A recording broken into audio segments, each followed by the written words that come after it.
Hello SCH, bienvenue en aparté. Et bonjour. Bonjour. Avec cette voix sombre, évidemment, et suave. C'est bien vous, alors. Bonjour Julien, bonjour, qu'est-ce que je dis? Je dis les deux? Je peux passer de l'un à l'autre? Ouais, Julien, le S, ça, les deux fonctionnent. Évidemment. Ravi de vous accueillir. Merci beaucoup, c'est Merci. chaleureux. Ouais, c'est vrai. Ouais. Bon, écoutez, plein de bois, effectivement, de la couleur. Ça tranche avec votre look. Très étudié ce look pour venir nous voir.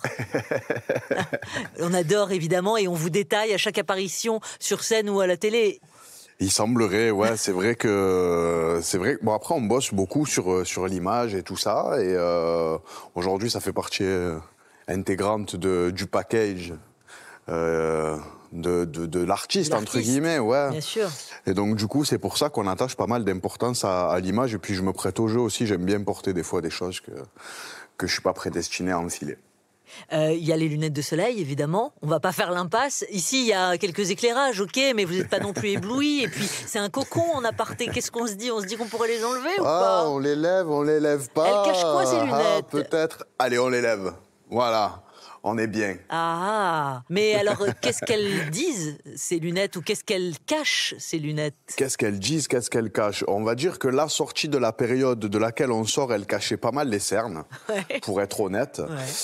Mais après, c'est vrai que la lunette, ça peut représenter une espèce de masque derrière lequel je peux me mettre plus facilement à nu musicalement. Et je le vois aussi comme une espèce de petit masque protecteur.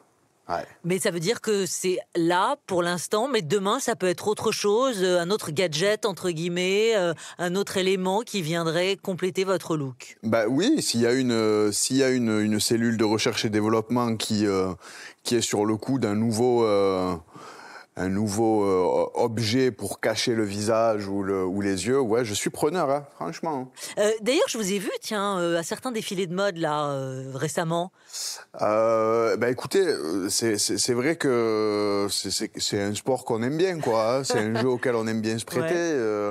Ouais. Étant féru de tenue et de stylisme.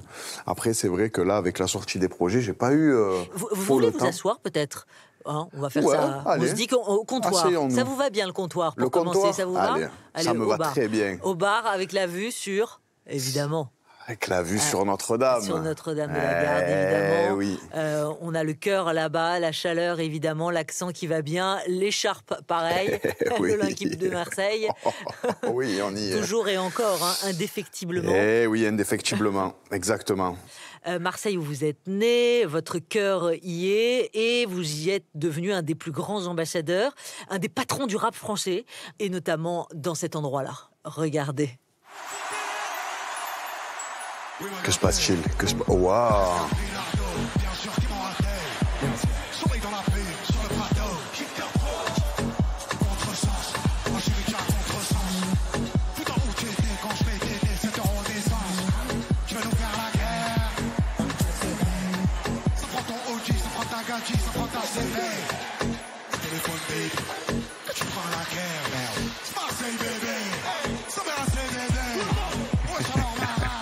Quelle ambiance!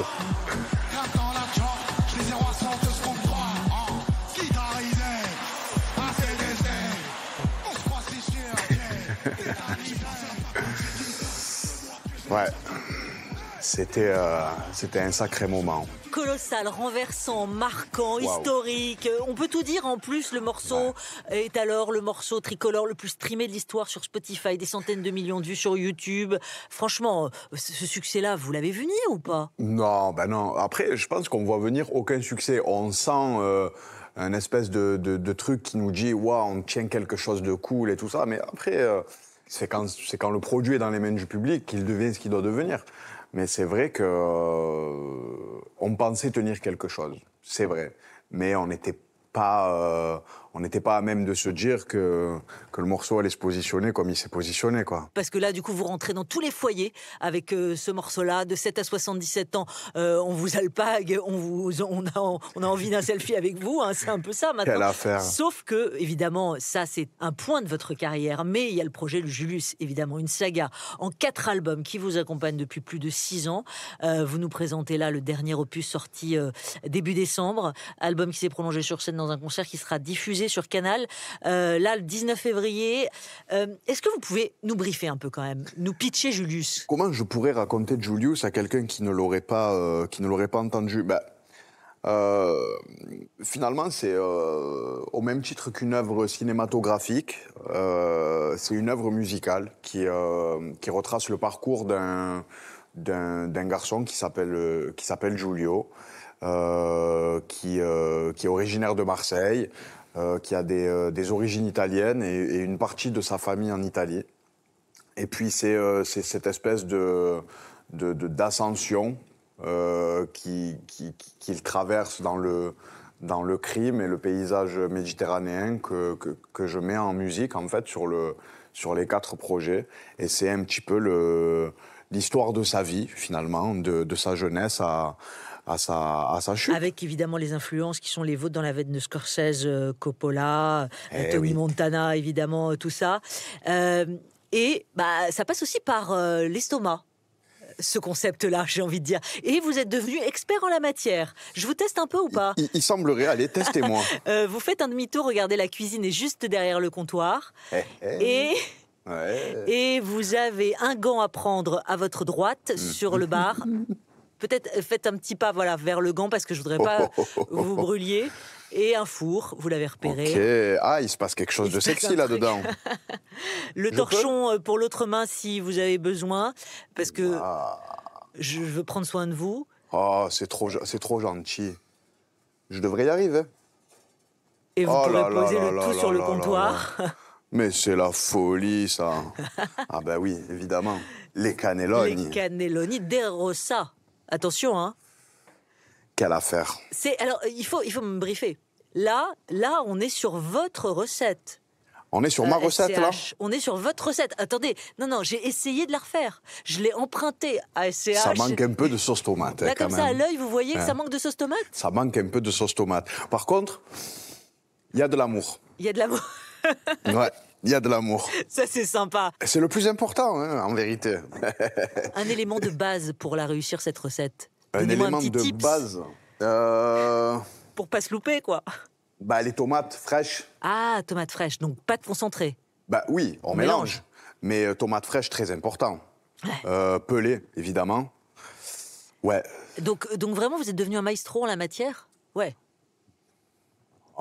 Alors, on avait un petit cadeau pour vous qui est resté sur le comptoir si vous voulez l'ouvrir tout de suite. Comme ça, vous verrez, on a la recette, on a le goût, mais on a aussi le verbe. Et je sais combien c'est important pour vous. Je suis gâté, alors. Les mots. Je suis gâté. Bon, je voulais l'ouvrir avec classe, mais ça marchera pas aujourd'hui.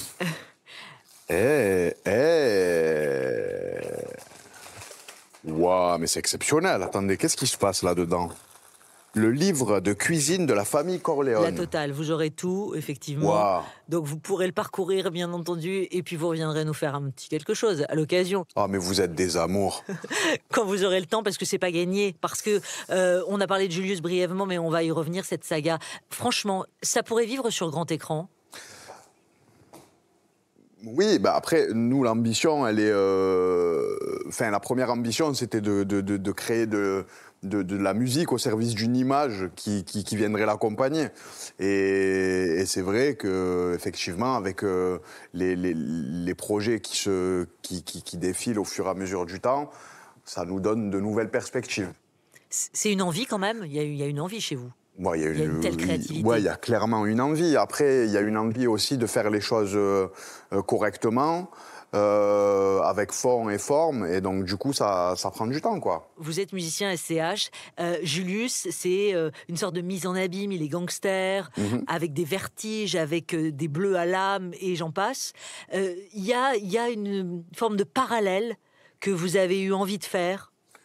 Complètement. Après, ce serait trop de fiction que de parler uniquement de ce personnage. Et je pense qu'il y a inévitablement des parallèles entre moi, Julien, et Julius. Ne serait-ce Qu'est-ce qui vous emprunte à vous, Julien? Je pense qu'on a des traits de caractère qui se ressemblent. Moi, quand j'ai écrit Julius, finalement, j'y mets beaucoup de moi aussi. Donc, je pense qu'il y a quand même l'entêtement sur lequel on se rejoint pas mal. Et cette volonté aussi d'aller au-delà et de se surpasser, et le dépassement de soi. Qu'est-ce que vous lui enviez alors? Qu'est-ce que je lui envie? Ouais, par exemple. Je lui envie pas grand-chose, parce qu'en vérité, je suis privilégié de faire le métier que je fais aujourd'hui. C'est le rêve que j'avais quand j'étais gosse.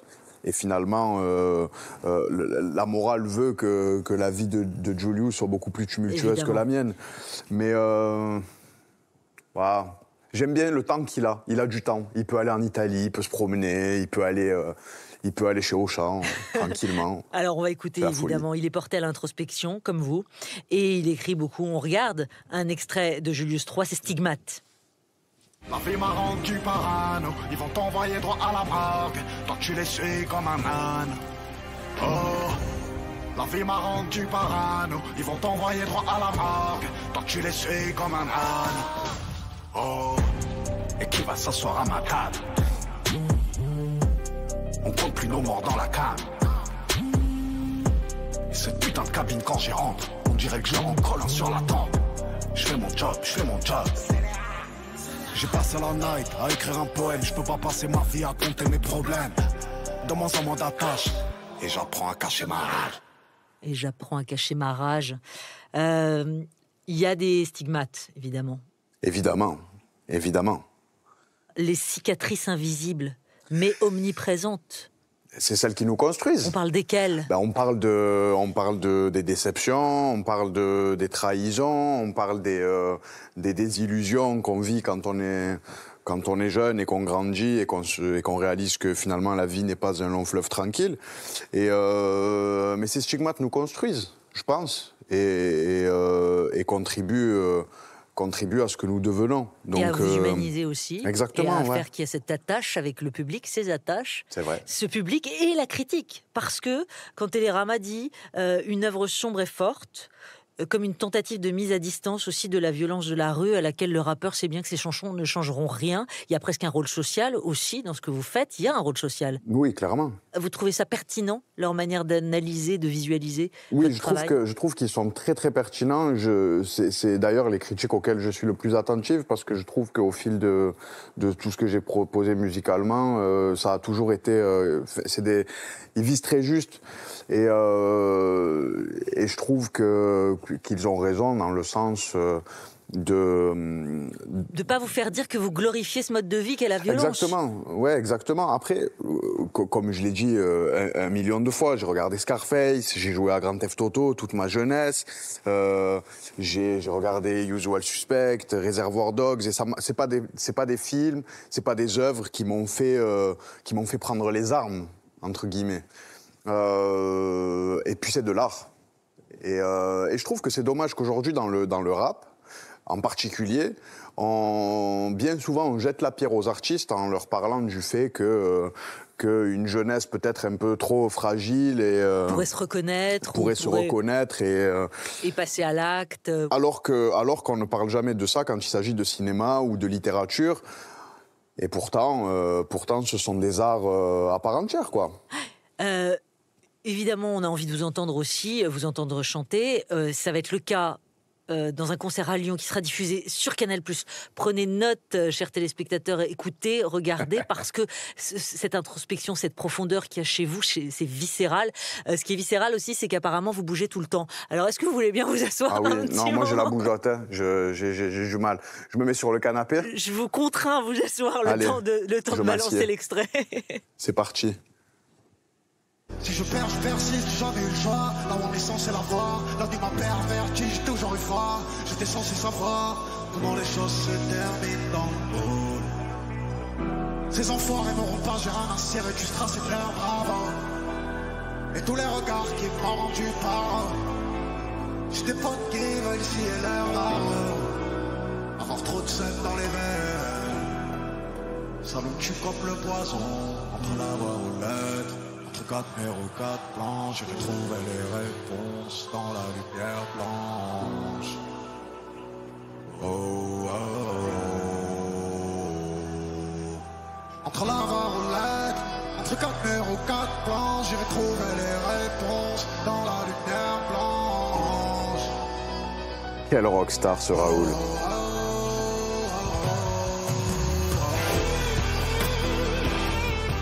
Ah là là là là. Ouais, c'est très puissant et c'est déroutant aussi. Je suis trop jeune pour traduire les pleurs. Je suis trop vieux pour apprendre à haïr. Je dresse un tableau bien triste, mais je résiste. Ça veut dire quoi? Ça veut dire que ce sont les derniers mots de Julius? Hélas, je peux pas trop. Vous pouvez pas lutter. Non, mais je peux pas trop communiquer au sujet de la fin de Julius ou de sa suite. Enfin, suspense, mais Lumière Blanche, c'est un morceau pour lequel j'ai énormément d'affect parce que c'est les morceaux qu'on fait dans les arrêts de jeu et je trouve qu'il n'y a rien de plus beau qu'une chanson triste. Et c'est vrai que Lumière Blanche, ça reste pour ma part un des morceaux que j'ai le plus aimé faire. Il y a évidemment une attache particulière avec ce personnage, on l'a compris, possiblement sur grand écran, demain, après-demain, on verra ça, vous nous l'avez dit. Voilà, on fait pareil. Espérons. Maintenant, j'ai envie de me pencher sur votre trajectoire personnelle à vous, Julien, si vous êtes d'accord. Vous êtes né précisément à Marseille, mais vous avez passé votre petite enfance à Aubagne. Ouais. La ville de Marcel Pagnol, que vous citez d'ailleurs souvent. Vous aimez sa poésie? Bah oui, c'est un punchliner incroyable, Marcel. En fait, je trouve que son œuvre, de manière globale, est exceptionnelle. Et c'est des œuvres qui, moi, personnellement, m'ont éduqué, en fait. Et qui m'ont éduqué sur l'amour et sur la ligne de conduite qu'un homme devrait avoir. Exactement, ouais. Les valeurs aussi transmises par votre maman, infirmière, qui bosse beaucoup. Un papa également absent, qui bosse énormément parce qu'il est chauffeur routier. Ouais. Alors, d'origine non pas italienne, mais allemande, Rudolf Otto Schwarzer. Exact. Et votre main gauche porte son prénom. Eh oui. C'est une manière de se souvenir, je pense, et justement de pas oublier si je venais à perdre la tête. Comment le décririez-vous, votre papa? Je sais que vous avez pêché ensemble, je sais aussi qu'il était exigeant. Ouais, il était exigeant, c'était un gros bosseur, c'est quelqu'un que j'ai toujours vu travailler, en fait, dans ma jeunesse. Donc c'est quelqu'un qui avait énormément de respect pour le travail, en fait, pour ce qu'il faisait au moment où il le faisait, qui était attaché à la qualité, à la rigueur aussi. Et puis voilà, et c'était quelqu'un de très attaché au respect, à la politesse, à l'éducation qu'on devrait tous recevoir, je pense. Ouais. Vous pêchez ensemble, je crois que vous pêchez encore, vous?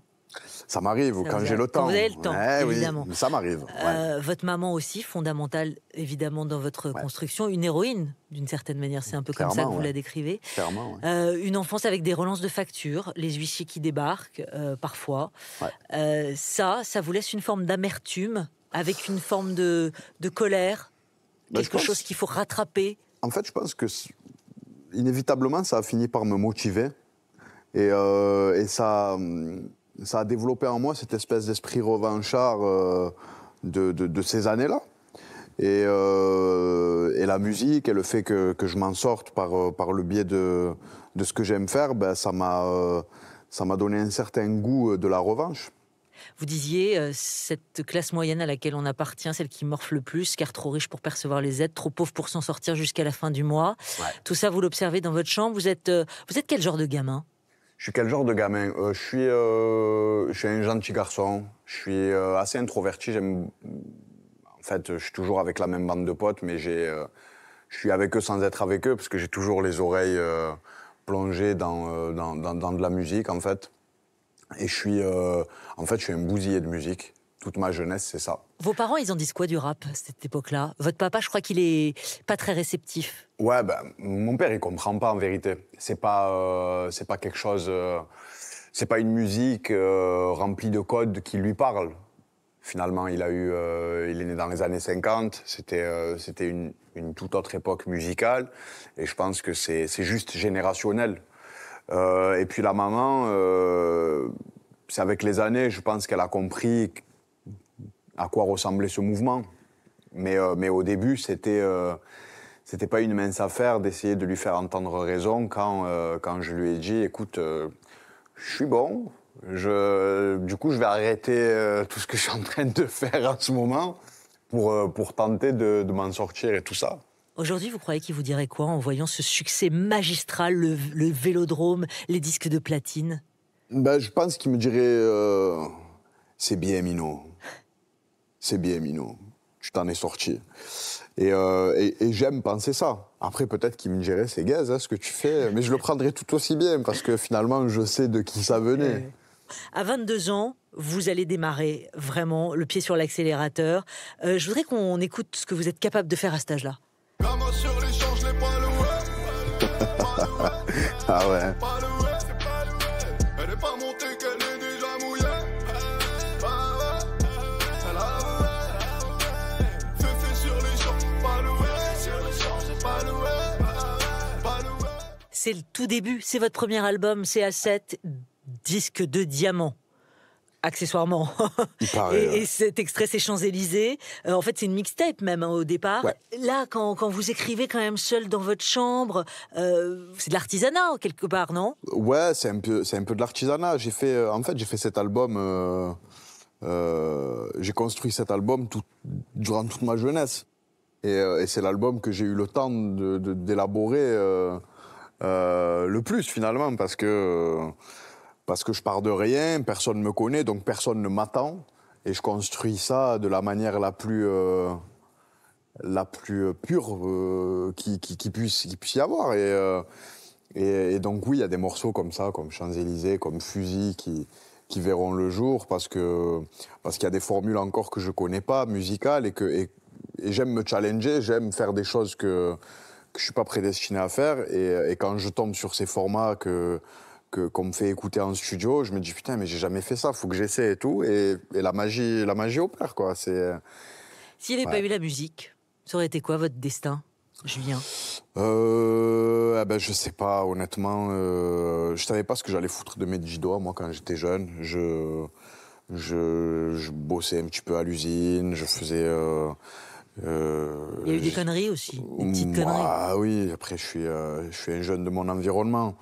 Et puis les sessions studio, ça coûtait cher. Et oui, il fallait que je puisse les payer, quoi. Donc oui, j'ai vivoté, j'ai roulé ma bosse. C'est ça qu'on dit. J'ai roulé ma bosse, ouais. Ouais. Jusqu'à ces succès et une scène que vous foulez il y a 3 ans, l'air de rien. Hey.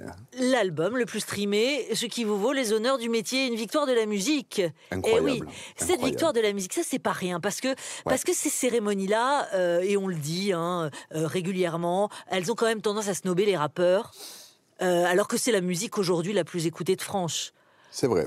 Vous avez le sentiment qu'il se passe quelque chose, c'est une nouvelle ère qui s'ouvre, ça bouge enfin? Je suis content parce que depuis 2 ans, 3 ans, on voit beaucoup plus de gens qui nous ressemblent finalement dans cette cérémonie. Donc je pense que c'est dans un élan d'avancée positive. Après, c'est vrai que jusqu'à un certain moment, le rap était quand même assez sous-représenté. Oui, vous avez pris la parole sur ce sujet. Oui, sans volonté de déranger personne, mais juste de mettre des mots sur un constat que je faisais. Et puis je suis vraiment content de voir que, avec le temps, en fait, le rap se démocratise, le rap avance. Alors, il y a les mots et puis il y a les actions aussi. Typiquement, avec Nouvelle École, le The Voice du rap, diffusé sur Netflix, énorme carton, là encore. C'est pédagogique, en fait. Vous avez cette mission.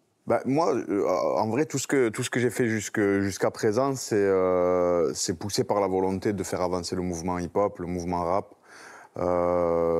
J'espère qu'on a contribué à le faire, j'espère qu'on contribuera encore à le faire. Et c'est le maître mot pour moi, en vérité. Faire de la bonne musique, pas se foutre de la gueule du monde et faire avancer ce mouvement qu'on aime tant. Alors, à tel point qu'à un moment, quand on devient hyper mainstream comme ça... D'ailleurs, est-ce que c'est bien de dire ça ou ça, c'est déplaisant? En fait, je pense que c'est bien d'être mainstream. Quel artiste ne je voudrais pas être mainstream, finalement. Je pense que l'important, c'est de ne pas se bafouer pour l'être. Et de ne pas se changer, de pas se plier au code de la consommation pour être mainstream. Et je pense que c'est en bonne voie pour beaucoup d'artistes. Aujourd'hui, le public, il cherche un univers, il cherche une gueule, il cherche un personnage à qui s'accrocher.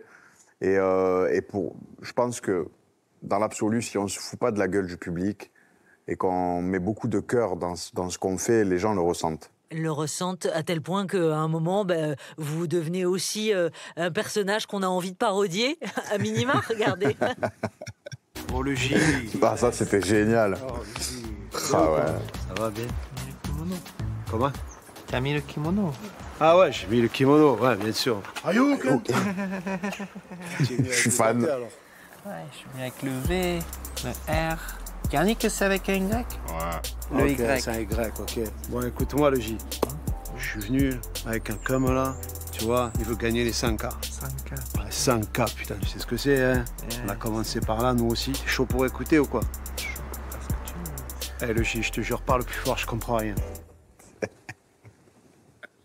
En fait, à chaque fois que je le vois, je me marre parce que c'est à la fois marrant, à la fois bof, comme j'aime. Ouais. C'est génial. Bon, le kimono, on en a fait quoi? Ben, le kimono, waouh, qu'est-ce que j'en ai porté du kimono après ça? C'est incroyable. Et c'est pas moi qui ai inventé le kimono, hein, c'est le Palma. Hein. SCH n'a rien à voir avec le kimono, c'est le Palma. Génial, en tout cas. On a une bibliothèque dans cet appart. Vous l'avez aperçu, à droite et à gauche de la cheminée. Oui, tout à mais fait. précisément, là, si vous voulez bien faire quelques pas, sur la droite, il y a des disques. Il y a aussi des livres. Il y a de jolis vinyles. Il y a des vinyles, bien sûr. Il y a du Jodassin dans les disques. Il y a du du Eddie Jodassin, Mitchell. il y a du Eddie Il y a Mitchell. du Brel, il y a tout Il y a ça. du Umberto Tozzi, il y a du Elton John. Qu'est-ce qu'on met alors pour conclure cette émission? Qu'est-ce qu'on met pour conclure cette émission? Ah, je vais me faire un kiff. Franchement, j'aimerais bien qu'on se mette Sacrifice de Elton. Alors, sur quelle face se trouve... Ah oui. C'est un des morceaux que j'ai le plus de mal à écouter. Mais comme ça fait longtemps... Pourquoi le plus de mal à écouter? Parce que c'était un morceau que mon papa écoutait énormément. Et bien souvent, j'ai du mal à écouter certains de ces morceaux parce que il me replonge dans du souvenir, dans des trucs des fois relous, mais en fait, c'est pour ça qu'on aime la musique aussi. Hein. Évidemment, et c'est ce qui vous a façonné. Allez, mon joli. C'était le dimanche, hein, je crois, surtout. Elton John, Ouais. quand papa était à la maison. Eh oui, les meubles. Briquet. Ciré, au please. Ouais. Ouais. Qu'est-ce que c'était bien produit.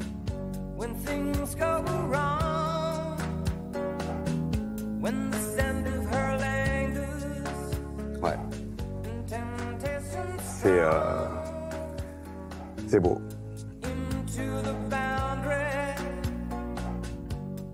Mais vous ne m'aurez pas, je vais pas lâcher ma larme. De toute façon, vous avez vos lunettes.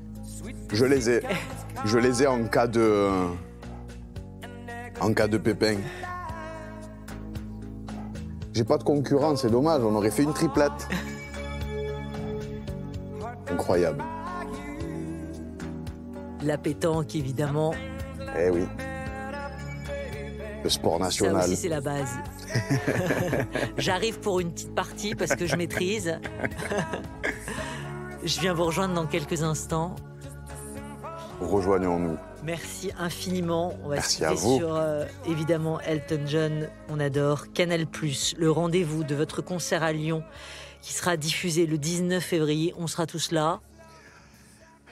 C'était un super moment. J'ai partagé ce moment superbe avec vous et c'est un plaisir pour moi. Merci SCH. Merci Julien. À très vite. Je vous embrasse et j'arrive dans quelques secondes si vous m'ouvrez la porte. Allez. Quelques marches. Je vous ouvre. Je vous embrasse. Merci Julien. Merci SCH. Allez.